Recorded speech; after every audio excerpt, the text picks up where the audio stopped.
Conversa com Deus. Seja qual for o motivo. Seja qual for o problema. Deixa Ele te guiar. Abra seu coração. Conte das suas angústias. Ninguém é como Deus. Ninguém vai solucionar seu problema como Ele vai. Ninguém tem respostas melhores do que a dele. Se junte com o Senhor. Trate Ele como seu melhor amigo. Que você vai ver.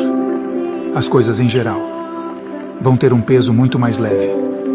O Senhor vai te guiar da melhor forma possível.